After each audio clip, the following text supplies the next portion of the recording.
사도행전 15장 1절부터 5절 말씀입니다.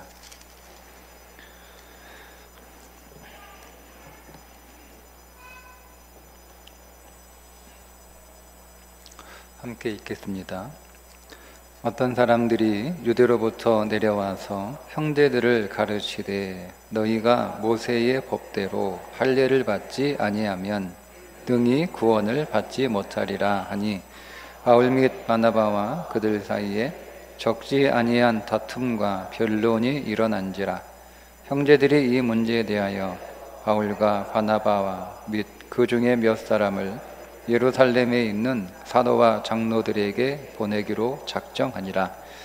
그들이 교회의 전송을 받고 베니게와 사마리아로 다니며 이방인들이 죽게 돌아온 일을 말하여 형제들을 다 크게 기쁘게 하더라. 예루살렘에 이르러 교회와 사도와 장로들에게 영접을 받고 하나님이 자기들과 함께 계셔 행하신 모든 일을 말하며 바리새파 중에 어떤 믿는 사람들이 일어나 말하되 이방인에게 할례를 행하고 모세의 율법을 지키라 명하는 것이 마땅하다 하니라. 아멘. 제가 지난주 오후 예배 설교에 매년 성탄절 장식을 권영교 장로와 김상호 장로가 한다라고 말을 했더니 오늘 정정 해달라고 요청이 들어왔습니다. 네, 그 손뗀 지 이미 오래됐고 지금은 천성은 집사님, 이진욱 집사님, 서만덕 집사님, 이호 집사님들이 하고 계시답니다. 네, 박수 한번 할까요?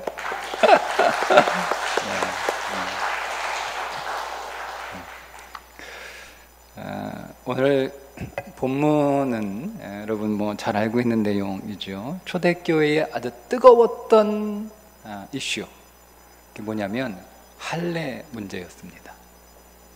유대인들만 그리스도인이 된 것은 아니었어요. 그죠? 헬라파 유대인들, 즉 헬라 지역가 두 번의 전쟁으로 아수르에 의해서 북이스라엘이 망하고 바벨론에 의해서 남유다가 망하죠. 그렇게 나라가 망하면서 사람들이 이제 포로로 끌려가거나 전쟁을 피해서 도망가거나, 그래서 여러 지역에 가나안 땅을 벗어나서 여러 지역에 이렇게 많은 유대인들이 흩어져서 살았어요. 그들이 이제 헬라 지역에 살고 있기 때문에 초대교회는 그들을 헬라파 유대인이라고 부릅니다. 유대인인데 헬라에서 태어나서 헬라의 문화와 헬라의 교육과 헬라의 어떤 생활을 했던 사람들, 그런 사람들, 이제 그런 사람들 가운데 이제 유대 지역에 들어온 사람도 있고, 또 여전히 이제 헬라 지역에 살고 있는 사람들도 있고, 뭐 이런 상황인 거예요. 이제 그들 가운데 이제 복음을 듣고 그리스도인이 되는 거죠. 그러니까 유대파 그리스도인이 생긴 거예요. 계속 유대 땅에 머물러 있어서 유대의 문화와 유대 관습과 유대의 어떤 생활 속에 그 유대의 문화를 계속 살고 있었던 사람들 가운데 그리스도인이 된 사람들을 유대파 그리스도인이라고 부르고, 헬라 지역에 살고 있어서 헬라의 문화에 익숙해진 그 헬라의 문화의 모든 생활이나 뭐 이런 습관들, 뭐 이런 것들을, 그런 교육을, 언어조차도 이제 헬라어를 썼던 그런 사람들, 유대인들은 아람어를 썼고요. 그러니까 이런 그 사람들 가운데 또 그리스도인이 된 사람들이 있어요. 복음을 듣고 그 사람들을 헬라파 그리스도인이라고 부릅니다. 근데 문제는 뭐냐면 유대인들, 오늘 본문이 하는 얘기 1절과 5절에 똑같은 얘기 하는 거예요. 야, 헬라파 유대인들이라도 그리스도를 믿어서 하나님의 백성이 되려면, 즉 구원을 받으려면 할례를 받아야 돼 라는 거예요. 사실 이 할례라고 하는 것은 유대인들도 잘 하지 않아요. 예수님 시대의 유대인들도 잘 할례를 하지 않아요. 원래 율법은 태어난 지 8일 만에 할례를 보통 합니다. 그런데 대부분 태어나서 8일 만에 할례를 하는 사람들은 그렇게 드물어요.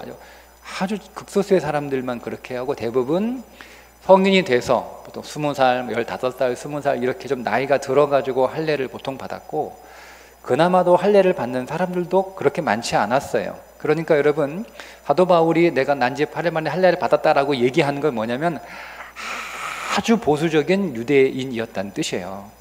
뭘 당연한 걸 이렇게 얘기하냐 우리가 생각하지만 그렇게 할례를, 유대인들이라고 해서 할례를 이렇게 받지 않았습니다. 자, 그런데 그럼에도 불구하고 헬라파 유대인들이 혹은 헬라 지역에 있었던 어떤 이방인들이 기독교 안으로 이렇게 들어와서 예수를 믿게 될 때 그 사람들에게 뭘 요구했냐면 할례 받아야 돼 라는 걸 요구를 한 거예요. 이게 교회 안에서 아주 심각한 문제가 된 겁니다. 굉장히 큰 갈등의 요소가 되는 거죠. 그러니까 여러분, 이게 어느 정도였냐면 그들을 향해서 할례 받지 않으면 구원 못 받아 라고 할 정도로, 그러니까 오늘 본문에 보면 적지 않은 다툼이 일어났다라는 말씀하고 있습니다. 할례는 유대인들에게는 그 유대 문화 안에 있었던, 그 유대 땅에 살고 있었던 사람들에게 할례는 뭐 정작 자기들은 할례를 하지 않는다 하더라도 익숙한 문화, 그러니까 아주 당연한 문화입니다. 그러나 여러분, 이방인들이나 헬라 지역에서 생활하고 태어났던 사람들은 할례가 굉장히 생소하고 낯선고 이질적인 거예요. 근데 내가 예수 믿었지 유대인 되는 게 아닌데 왜 우리에게 할례를 받게 하느냐라고 하는 그 어떤 저항이 생겨난 거죠. 그래서 이 두 문화가 초대교회 안에 큰 충돌을 일으켰던 그러나 중요한 문제가 되어버린 거죠. 그러니까 이거예요.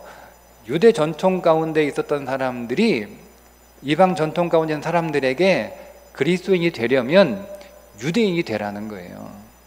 유대인이 되라는 거예요. 그게 할례예요. 그게 유대인이 되라는 거예요. 그런 요구가 교회 안에 있었던 거예요. 그게 이제 사도행전 15장에 나온 예루살렘 회의의 주제가 됩니다. 이 문제를 굉장히 바울과 바나바가 굉장히 아주 예민하게 반응하게 되죠. 심지어 바울은 막 베드로를 꾸짖습니다. 심하게 꾸짖을 정도로 이방 선교하는 바울과 바나바에게서 굉장히 중요한 문제, 이거를 반드시 해결하고 넘어가야 되는 문제라고 하는 거죠. 우리 한국 교회 전통 안에도 이런 문제들이 적지 않게 있었습니다. 그 가운데 이제 하나가 소위 이제 조선 땅은 계급 사회였잖아요. 양반과 쌍놈이 있었잖아요, 그죠? 조선 시대는 양반이 지배하는 사회였습니다. 그래서 상놈들이라고 해서 양반이 아닌 사람들 상놈이라고 그렇게 폄하하고 그렇게 부르면서 자기들의 지배 아래에 두고 많은 고난을 받게 되죠.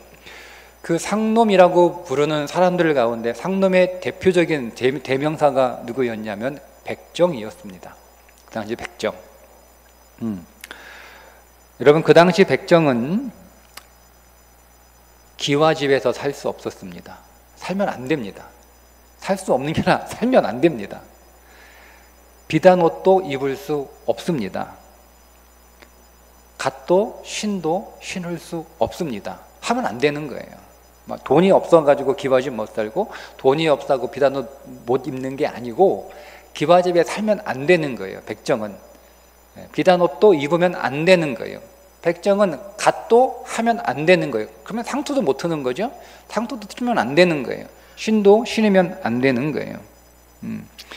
그게 그 당시 백정이었습니다.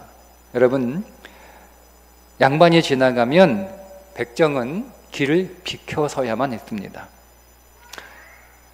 항상 허리를 구부리고 껑충껑충 뛰어가듯 그렇게 다녀야 됐습니다. 고개 뻣뻣이 들고 허리 펴고 이렇게 못 걸어 다녀요. 항상 백정들은 고개 숙이고 땅만 쳐다보고 그것도 막 토끼가 걷는 것처럼 깡충깡충 이렇게 뛰어가야 되는 사람이 백정이었습니다. 만약에 그들이 허리를 숙이지 않고 걸어가다가 발각이 되면 중형에 처했다고 합니다. 쉽게 말하면 사람 대접받지 못했던 사람들이 백정이었습니다. 자, 이 백정을 사람으로 대접해 준 사람이 누구냐면 사무엘 무어라고 하는, 우리말로 모삼열로 이렇게 자기 이름을 바꾸죠. 모삼열 선교사였습니다. 모삼열 선교사가 학교를 이렇게 운영을 했어요. 근데 그 학교에 누구나 다 와도 되는 거예요. 그래서 그 학교에는 상놈들도 받아들였어요. 그리고 백정들도 받아줬어요. 그런데 그 백정 가운데 박봉출이라고 하는 사람이 있어요. 나는 태어날 때부터 백정이었고 백정으로 살았고 내 아들도 태어날 때 백정의 아들도 태어났으니 백정이 될 것이고 백정으로 살아야 되고, 그게 이제 너무 자식에게 미안하고 또 그 자신에게 한이 되는 거니까, 그래서 박성춘이 자기 아들 봉출이를 사무엘 모삼녀 선교사가 운영하는 학교에 보냅니다. 거기도 공부할 수 있도록. 그런데 어느 날 갑자기 이 봉출이 아버지가 장티부스에 걸려요. 막 열이 펄펄 나요. 다 죽어가는 거예요. 근데 이거를 알고 봉출이가 선교사 찾아가는 거예요. 우리 아버지 죽게 생겼어요. 우리 아버지 살려주세요. 우리 아버지 고쳐주세요. 막 이렇게 사정하고 울면서 이렇게 하는 거예요. 그래서 선교사가 막 아들이, 자기가 의사도 아닌데 아들이 와서 막 매달리고 사정하니까 하는 수 없이 그 당시 제중원의 의료 선교사로 왔던 에비슨 선교사, 이게 당시 임금의 주치의였습니다. 그 친구예요. 부탁을 한 거예요. 우리 학교에 내가 가르치는 아이 중에 아버지가 지금 뭐 열 나가서 다투가 생겼다. 빨리 와서 좀 당신이 좀 치료해 줘야겠다. 그러니까 어의를 부른 거예요. 어의를. 물론 서양 선교사이긴 하지만, 그러니까 이거는 있을 수 없는 일이잖아요. 예. 여러분, 그 당시 백정으로서는 상상할 수 없는 일이에요. 그 당시 오늘 우리나라 신분 사회에서는. 그런데 여러분, 이 에비슨 교사가 갑니다. 가서 정성으로 이 백정 박성춘을 살려요. 고쳐줍니다. 그러니까 너무 고맙잖아요.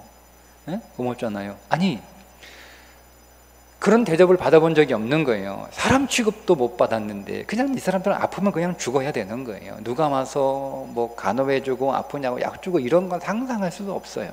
그런데 누가 와요? 어의가 온 거예요. 임금의 주치의가 백정, 사람 취급도 받지 못하는 백정, 자기 아프다고 걱정이 돼서 고쳐주려고 찾아온 거예요. 이거 얼마나 고맙고 얼마나 황송한 일이에요. 그래서 개종을 합니다. 교회 나가는 거예요. 그렇게 해서 1895년 박성춘이 세례를 받습니다. 근데 교회에서 난리가 난 거예요. 박성춘이 백정이라고 하는 사실이 교인들에게 알려지자 교인들이 우리는 백정과 함께 예배를 드릴 수 없다, 이렇게 나온 거예요. 우리는 백정하고, 이해되시죠? 이해 안 되십니까? 네. 조금 이해 안 되는데 하여튼 머리는 이해되죠? 뭐 그 당시 양반들이 난리가 난 거예요. 어떻게 백정이 우리 교회 오냐? 어떻게 백정하고 우리가 한 자리에서 예배를 드리냐? 어떻게 우리가 상놈하고 그것도 백정하고 우리가 어떻게 같이 예배를 드리냐? 우린 같이 못 있겠다. 내보내라 이거예요. 나가라 이거죠. 쫓아내라 이거예요. 저 다른 교회 보내라. 우리 교회 못 온다. 우리 같이 예배 못 든다. 이렇게 하는 거예요. 그래서 선교사가 어떻게 했겠어요? 네? 그 교회는 양반들이 모인 교회란 말이에요. 양반들이 모인 교회. 근데 거기다 백정 한 명이 들어갔어요. 그 세례까지 줬단 말이에요. 이 교인이 됐어요. 근데 대다수의 양반 교인들이 예배 못 드리겠다는 거예요. 백정하고. 네? 선교사가 뭐라고 하는 줄 아세요? 우리는 다 그리스도 안에서 양반 상놈 없다 이거예요. 똑같은 하나님이 창조하신 사람들이다. 나는 그렇게 못하겠다 하니까 양반들이 다 나갔어요. 교회를 다 나갔어요. 예, 그 교회 반이 다 교회를 나가버려요. 가서 그 당시 그 오삼년 선교사가 세워서 했던 교회가 곤당골 교회거든요. 지금은 서공동 롯데 호텔 근처라고 합니다.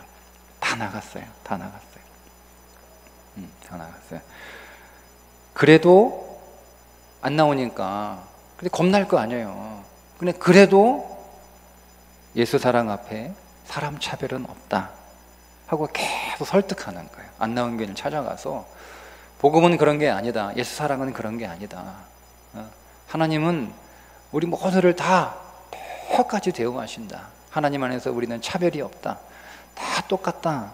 이거잖아요. 그죠? 그리스도 안에서 없잖아요. 주인도 종도 헬라인 유대인 없잖아요. 다 똑같은 사람이에요. 다 이렇게 하장하고 신방하고 이렇게 설득하는데 그 양반들이 한 발 물러섰어요. 그러면 좋다. 그러면 우리가 교회를 나가는데 자리를 구분해 달라 이렇게 요청합니다. 따로 앉겠다는 거예요. 여기는 양반, 여기는 상놈, 백정 이렇게 구분해서 앉겠다는 거예요. 여러분 그러면 그 절충할 수 있지 않을까요? 그죠? 사람들이 교회 안 나온다는데 일단 교회는 나오고 봐야 되는 거 아니에요.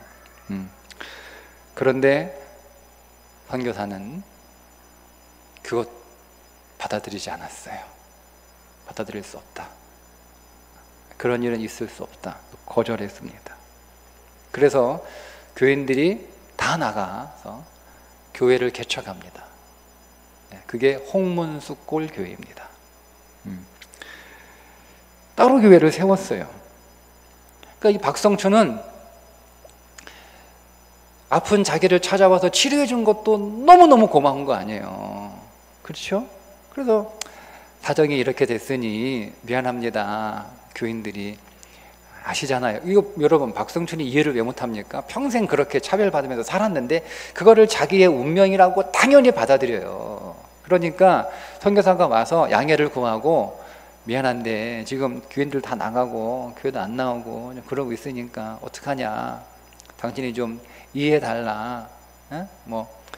그럼요. 제가 다 이해하죠. 원래 우리 그런 나라예요. 제가 태어날 때부터 그랬고 계속 살면서 그랬고 저한테는 하나도 이상하지 않아요. 당연한 겁니다. 저라도 그랬겠어요. 이렇게 하고 할 만도 한데 아니 이 선교사가 자기 편 들어주는 거 아니에요. 그죠? 근데 자기 편 들어주는데 자기 편 들어줘가지고 선교사가 이렇게 덕보는 게 하나도 없잖아요. 교인들 다 나갔잖아요. 양반들 다 나갔잖아요. 다 나갔잖아요. 그럼에도 불구하고 끝까지 자기를 지켜주고 자기를 그 자기 편에 서주고 자기를 받아준 너무 단호하게 이 하는 그 선교사가 너무 고마운 거예요. 너무 고마운 거예요. 그래서 박승준이 그때부터 전도를 하기 시작합니다. 교인이 나갔으니까 이제 어떻게든 내가 채워야 된다는 생각하는 거예요. 내가 이 은혜를 이렇게라도 갚아야지라고 해서 그때부터 전도를 열심히 해요. 모든 백정들 해가지고 다 전도하는 거야. 그래서 이 권단골 교회는요, 교회가 갈라졌지만 박성철이 전도를 너무 열심히 해가지고요, 사람들이 계속 많아지고 부흥하고 있는 거예요. 자, 양반들이 나가서 세운 홍문숙 교회는 어떻게 되었을까요? 계속 교회는 줄어들고 계속 교회는 작아지고 있었어요. 그러던 차에 권단골 교회, 이제 백정들, 상놈들이 많이 모이는 권단골 교회에 불이 났어요.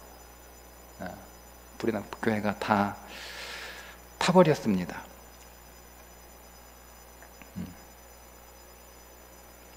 그런데 그것을 본 홍문숙골 교회로 새로 개척해 나간 양반들이 회개를 한 거예요. 그것도 여러분 대단하지 않나요? 자기들이 회개한 거예요. 우리가 잘못했다. 이게 복음이 아니다. 라고 해서 홍문숙골 양반들이 교회를 합치자고 들어옵니다. 그 교회가 불이 났는데 합치자고 들어봐요. 그렇게 해서 다시 교회가 세워지는데 그게 지금 탑골 인사동에 교회를 세워요. 그게 지금의 승동교회입니다. 승동교회가 그 역사를 가지고 있는 교회예요.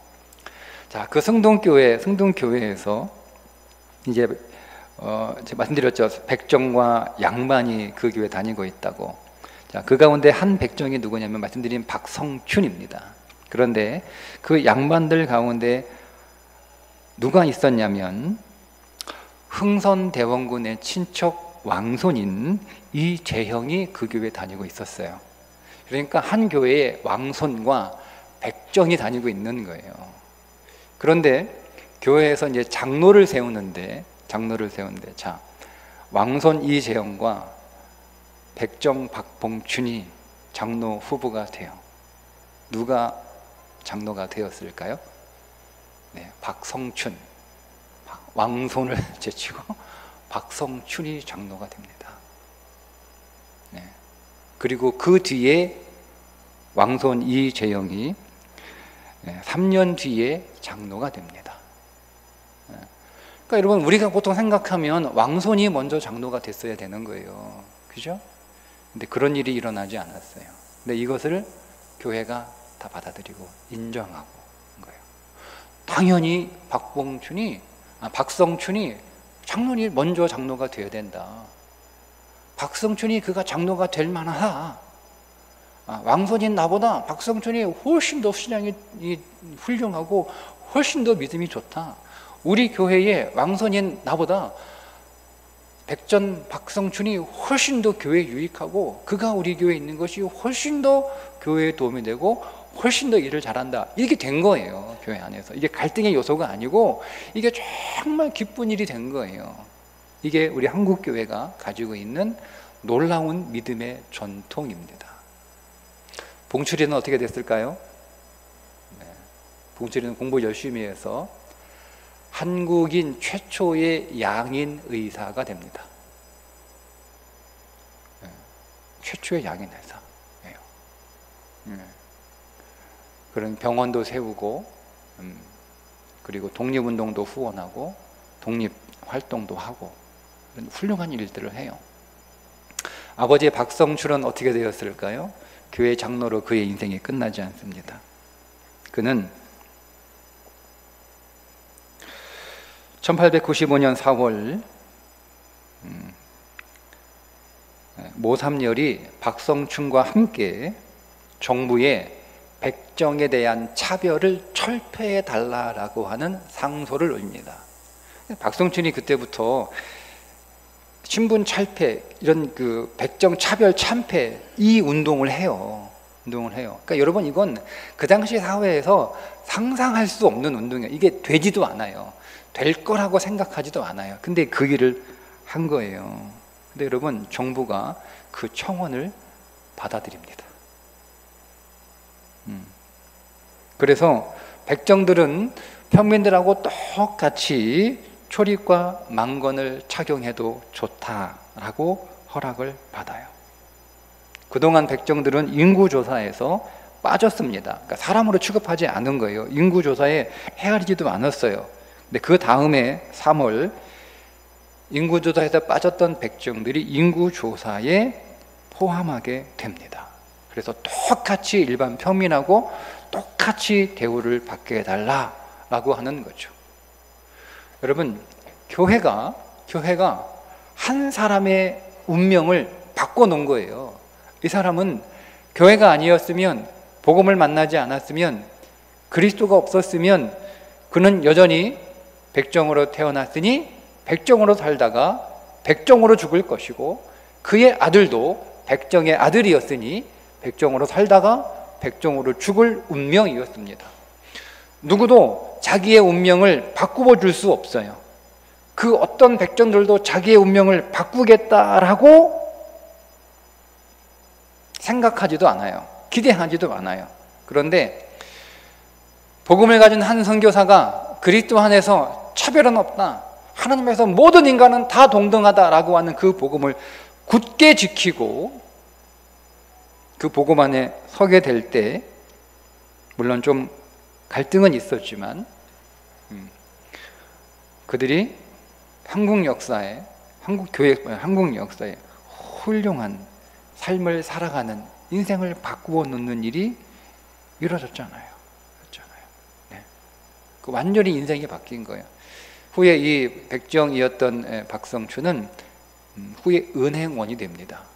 이게 가능해진 거예요. 이제 은행원이 되고 또 사업을 하게 돼서 교회 장로로, 그리고 백성조합의 의장으로 선출되어서 백정들의 해방과 또 그들의 그들에게 복음을 전하는 데 있어서 크게 쓰임 받게 되죠.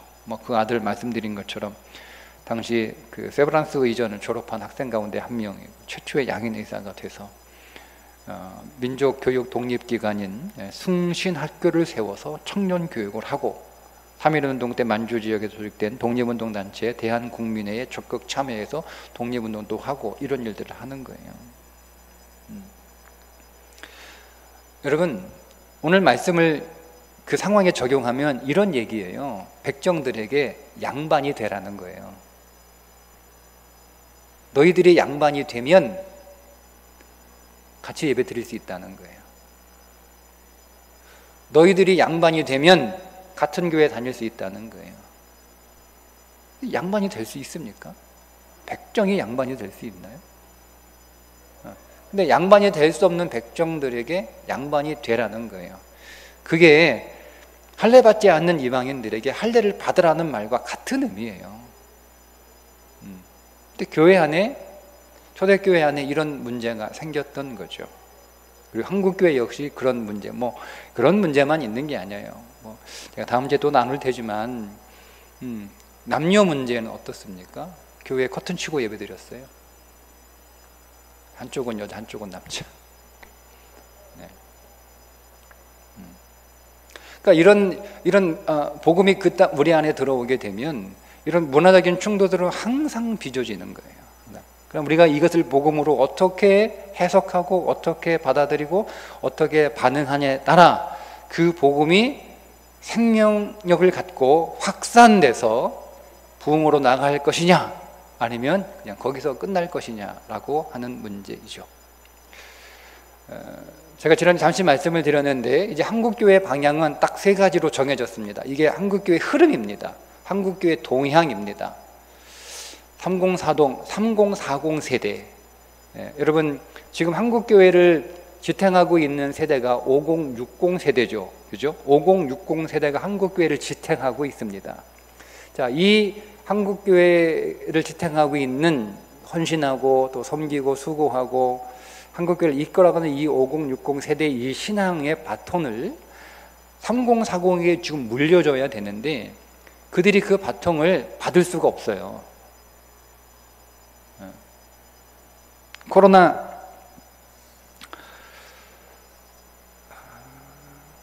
우리가 겪으면서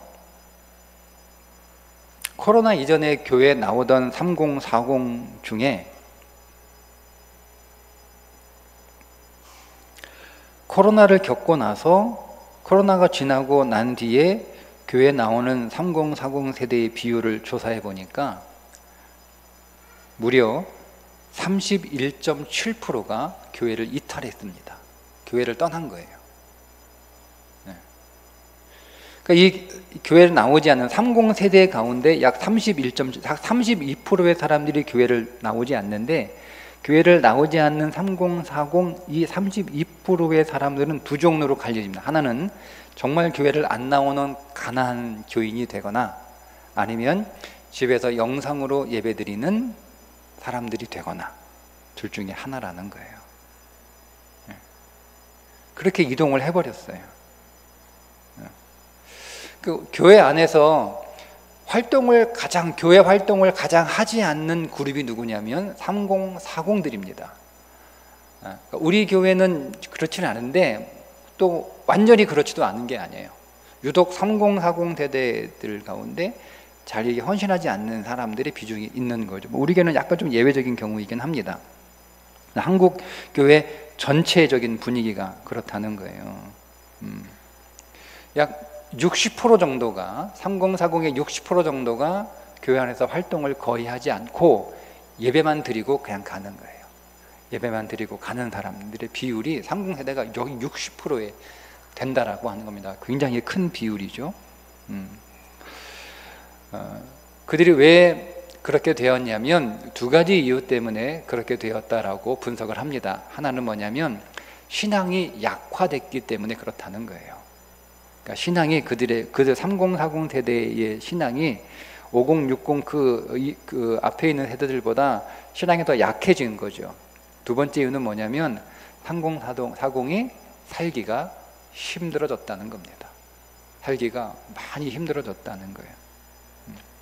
그래서 그들이 신앙생활을 그 위에 5060의 세대보다 하기가 그렇게 어려운 거예요.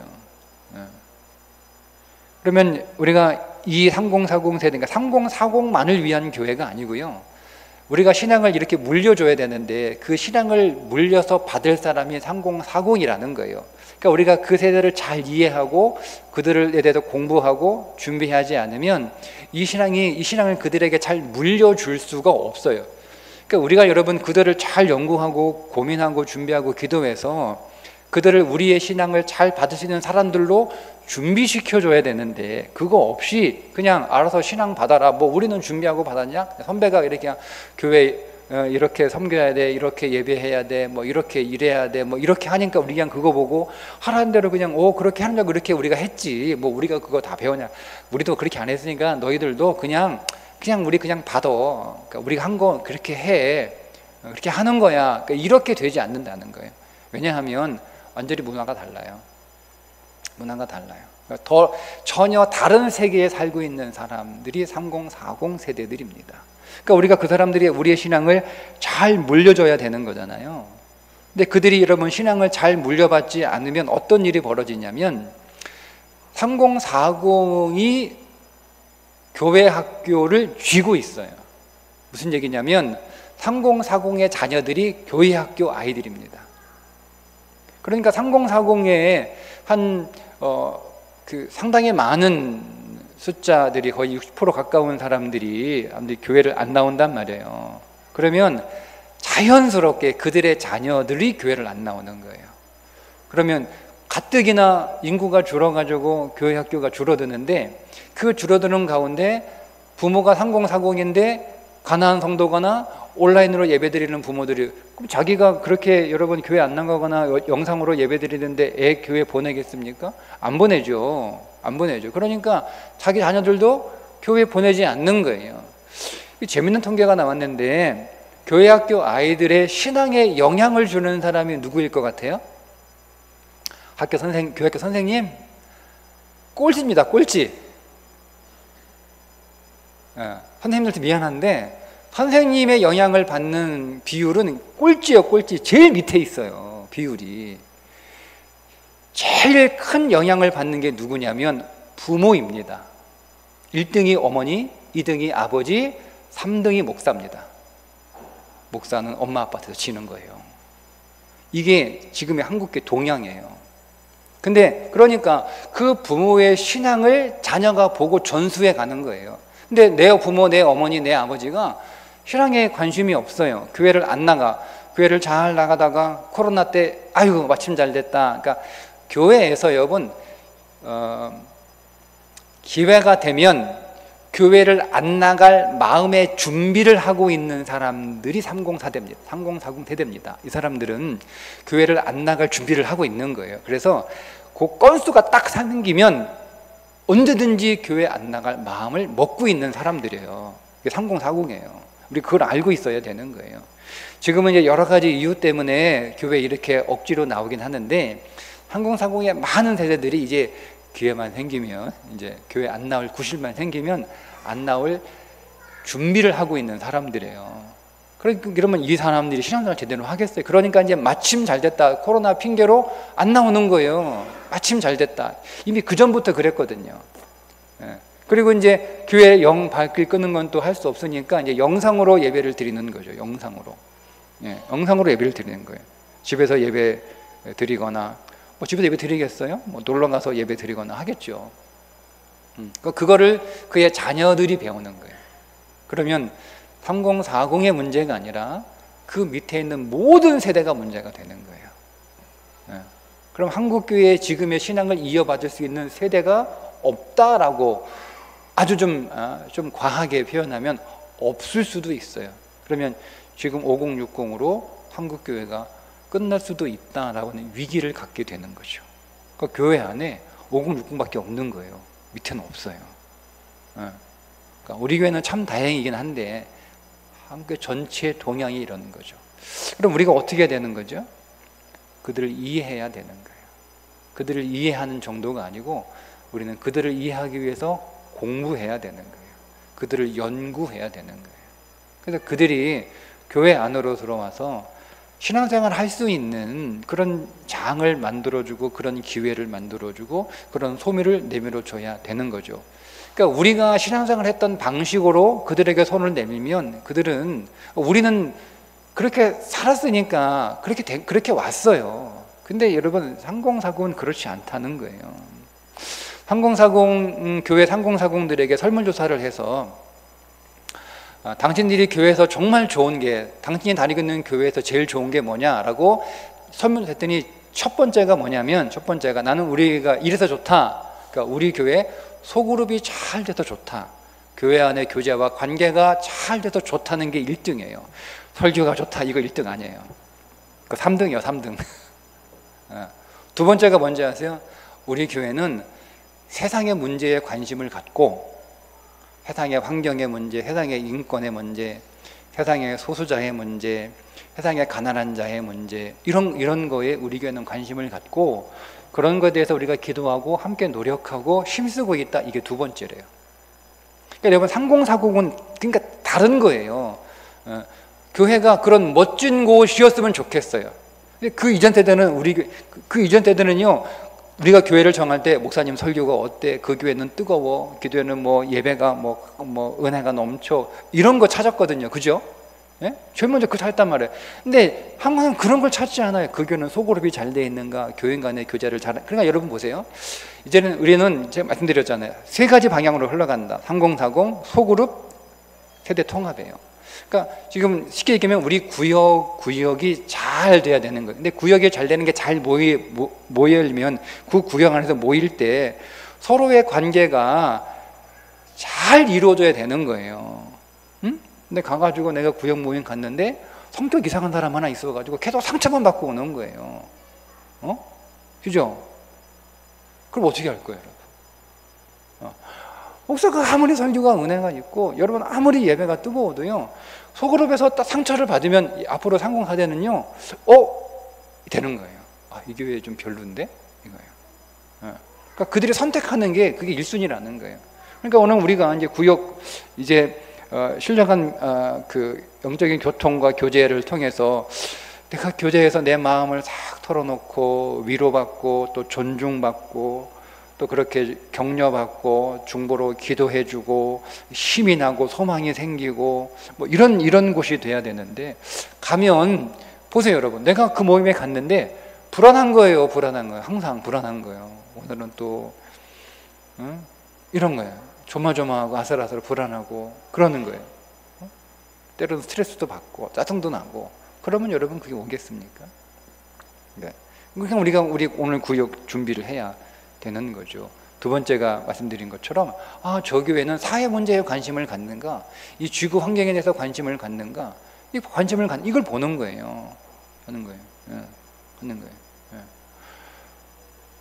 교회 불만이 뭐냐? 나는 당신이 다니는 교회의 불만족 사항이 뭐냐라고 하는 거예요. 첫 번째가 뭔지 아세요? 목사님 설교가 별로야, 이게 아니라니까요. 시대를 따라가지 못하는 고리타분만이 1등이에요. 고리타분함. 교회가 시대를 못 따라가는 것이죠. 한참 저 뒤에 있는 거예요. 그게 나는 우리에게 불만족이다. 너무 권위적이다. 맨날 나 때는 이랬는데, 나 때는 이랬는데, 꼰대 이런 거 많으면 싫대요. 이게 상공사공들이에요. 그리고 공정을 원하는 거예요. 공정해요. 교회가 공정해야 돼요. 이 공정의 문제에 마음이 상하면 상공사공이 문을 닫아버려요. 여러분 지금 세상이 얼마나 공정에 대해서 예민합니까? 그죠? 공정의 문제가 정치적 이슈잖아요. 이게 별것 아닌데 어른들은 뭐 그런 거 가지고 그런가 이렇게 할 수 있는데 아니에요. 3040 그 밑에 20대 30대 청년들은요, 공정의 문제가 매우 예민해요. 굉장히 예민해요. 근데 교회가 이걸 못 따라간다는 거예요. 그러면 실망하는 거죠.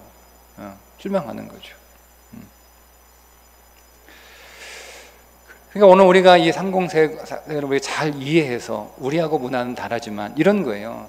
그냥 우리 그렇게 신앙생활 했으니까 너희들 그냥 우리 따라와. 그러니까 우리처럼 신앙생활해. 우리 그렇게 잘했어 이렇게 해서는 안 된다는 거예요. 예.